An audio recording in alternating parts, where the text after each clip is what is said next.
Welcome back to the channel and welcome to the channel. If this is your first time watching one of my videos, first things first, I have a giveaway going on in my last video. Definitely go check that out. See if we can get you something for free. But you guys already know what day it is, bro. Another Saturday, another story time. Every Saturday, I bring you guys a video detailing some time of my life through story. Some of these gonna be funny. Some of these gonna be life lessons. But all of these stories I bring you guys are going to be 100% real. And that's also true for today's story. Y'all already seen the title. The apartment style, like dormitory joint we stayed in my senior year was haunted. I don't care what nobody say. Naysayers, bro, y'all ain't see what I see. So, to help y'all see what I saw, I'm bringing you guys a story. So, first things first, my senior year, we stayed in like an apartment style, like dorm kind of thing. It was on campus. I had 3 other roommates. The spot we stayed in was it was called the Towers. It came with a living room, a kitchen. You had your own bathroom, but it was only 2 bedrooms technically. So you still had the dorm aspect of it. Everybody didn't get their own room. So it was 4 of us, 2 rooms, 2 people in each room. Still dorm style, but it was technically an apartment how the campus was set up. So like the entire time we was in the Towers, it wasn't haunted or whatever. I feel like it was a trigger to what happened or what started happening. Like things wasn't always crazy and we wasn't hearing stuff and seeing stuff the entire time, but it started when one of my roommates, his girlfriend stayed with us like all the time. She was basically like another roommate at that point, right? And she's an artist, bro. She draws really, really good. And it came a time, I don't remember when it was, but she started to draw like some kind of portrait of my roommate. But I know what you guys are thinking. A portrait, portraits can't be anything. No, bro. Like this portrait, when she was drawing it, it stayed unfinished for like until we got out in the summer. Like I don't even think she finished it while we was there. But while it was in its unfinished state, bro, the joint was dumb creepy. Now, the portrait was a decent size. It stayed in the living room most of the time. But I feel like once we started to play around with like scary stuff, bruh, then scary stuff started happening. And what I mean by that is like we would take the portrait and everybody thought it was creepy. Like when the lights and stuff was off, it looked like it was watching you walk across the room and it looked like it just kept its eye on you the entire time, bro. Like it was dumb creepy. So we started like moving the portrait around. Like we would put it over top of like people's beds. So like when they woke up, it'd be staring them in the face. Like that's creepy. Or when they open up their closet, it'd be on the door. So as soon as you open it, you would see it. Or like going into the bathroom, you gotta go to the bathroom, bro, and you cut the light on and the thing is like right there, like stuff like that.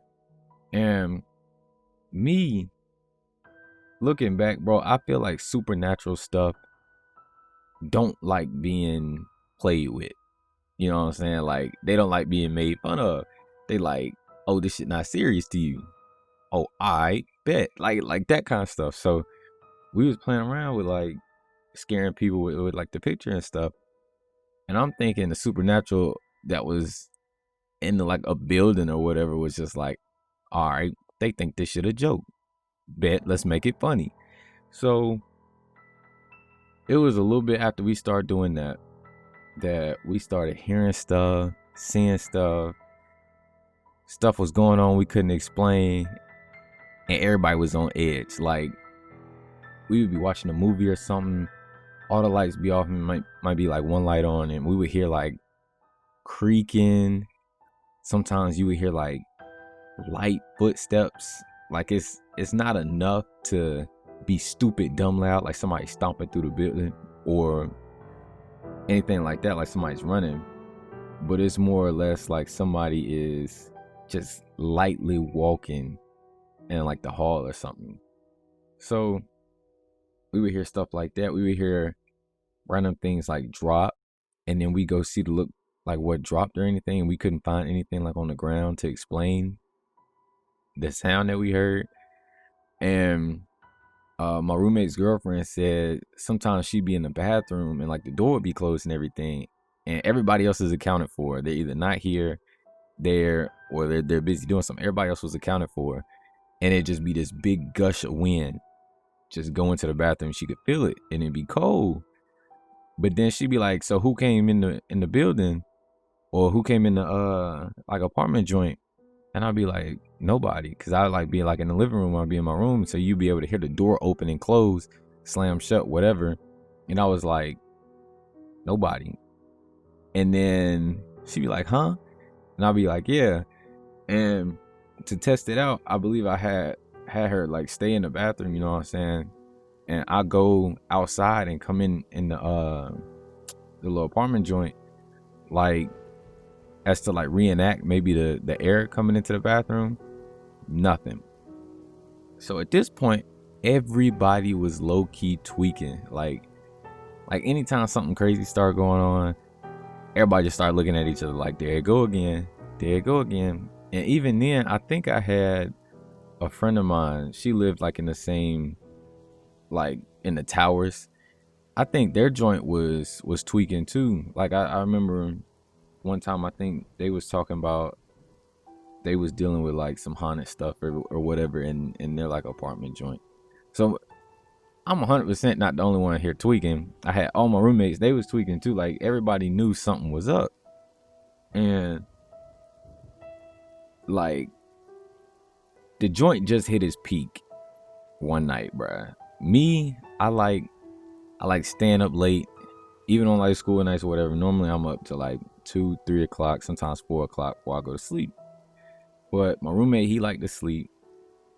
All my other roommates, they normally was in bed at the right time, you know what I'm saying? And me in life, I'm only scared of 3 things: tall, scary shit, fast, scary shit, and death. Me, I'm an athlete, bro. I run, you know what I'm saying? I'm decently fast. I'm tall.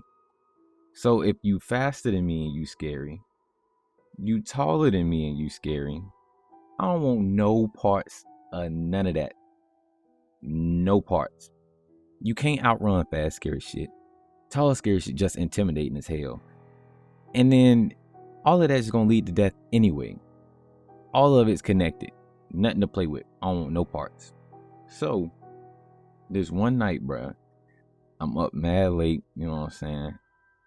And you know how you get the urge to just go grab some juice. You thirsty.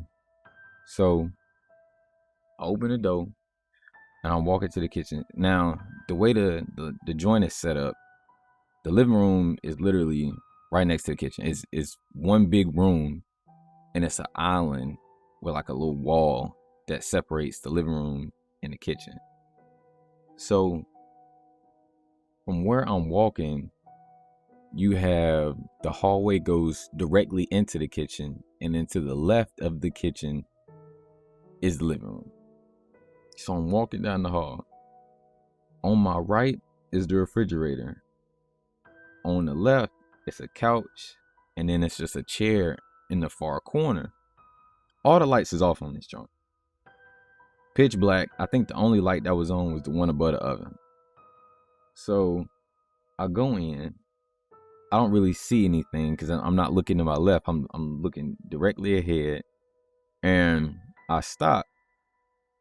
Me, I'm a cautious person, so I just, glance to my left, scope the room out before I go open the refrigerator.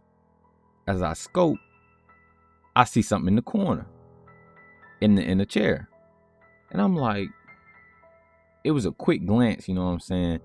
Me, black people, horror movies, it don't mix, bro. At that point, it's more mind your business. If it ain't worried about you, don't worry about it. Go on about your business. So I glance, I see something, but I quickly glance away. I'm like, if I stare at it, it's gonna notice me. I'm gonna notice it. We don't want that problem. So I open the refrigerator, bro.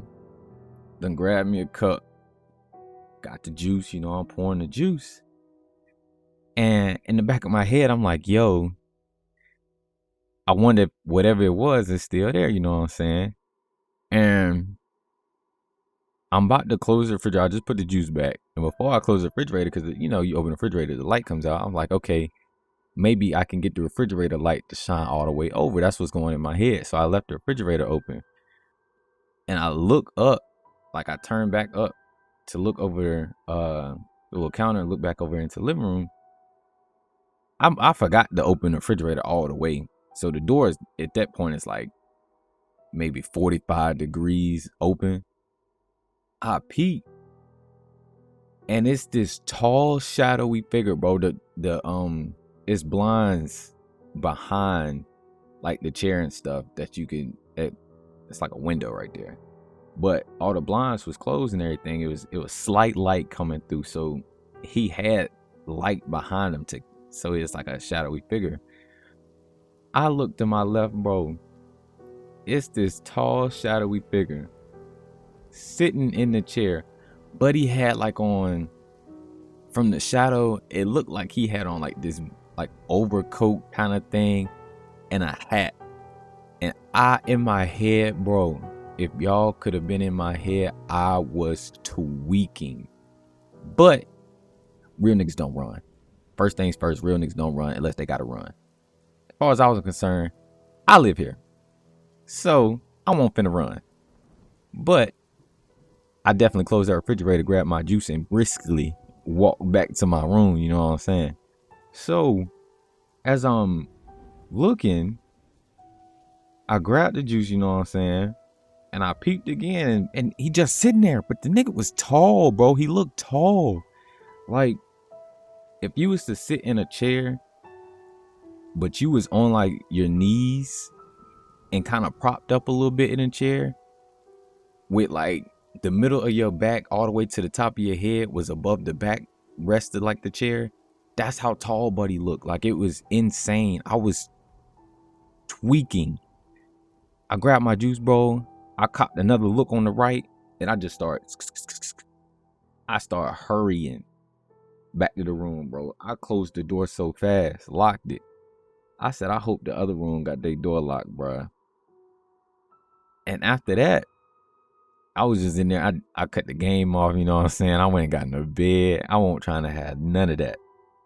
And that had to been the scariest thing to see, like, in that apartment joint, bro. So after that, I was just explaining to everybody who came in like the apartment, bro, what was going on, what it looked like, bro. And everybody was like, okay, yeah, that shit's scary. So after that, I don't remember if we had any more like scary instances, or any scary instances like that didn't happen afterwards. So everything kind of had calmed down at that point. Maybe the supernatural entity, or whatever the hell you want to call it, got their point across after scaring my ass, trying to go get some juice at 3 o'clock in the morning. And they thought that, okay, the joke can be over now. We got him. Yeah. And to this day, bro, I don't play with tall, scary shit. I refuse. When you start bringing that joint into real life, I don't want no parts, bro. Let this be a lesson to anybody out there listening to this. Do not play with scary shit. Do not make fun of scary shit. Point blank. If you guys like today's story, definitely leave a like. Go follow all my social media links down in the description. Go follow me over on Twitch. Also down in the description. I'm here every Saturday, you know what I'm saying? I'll catch you guys in the next one.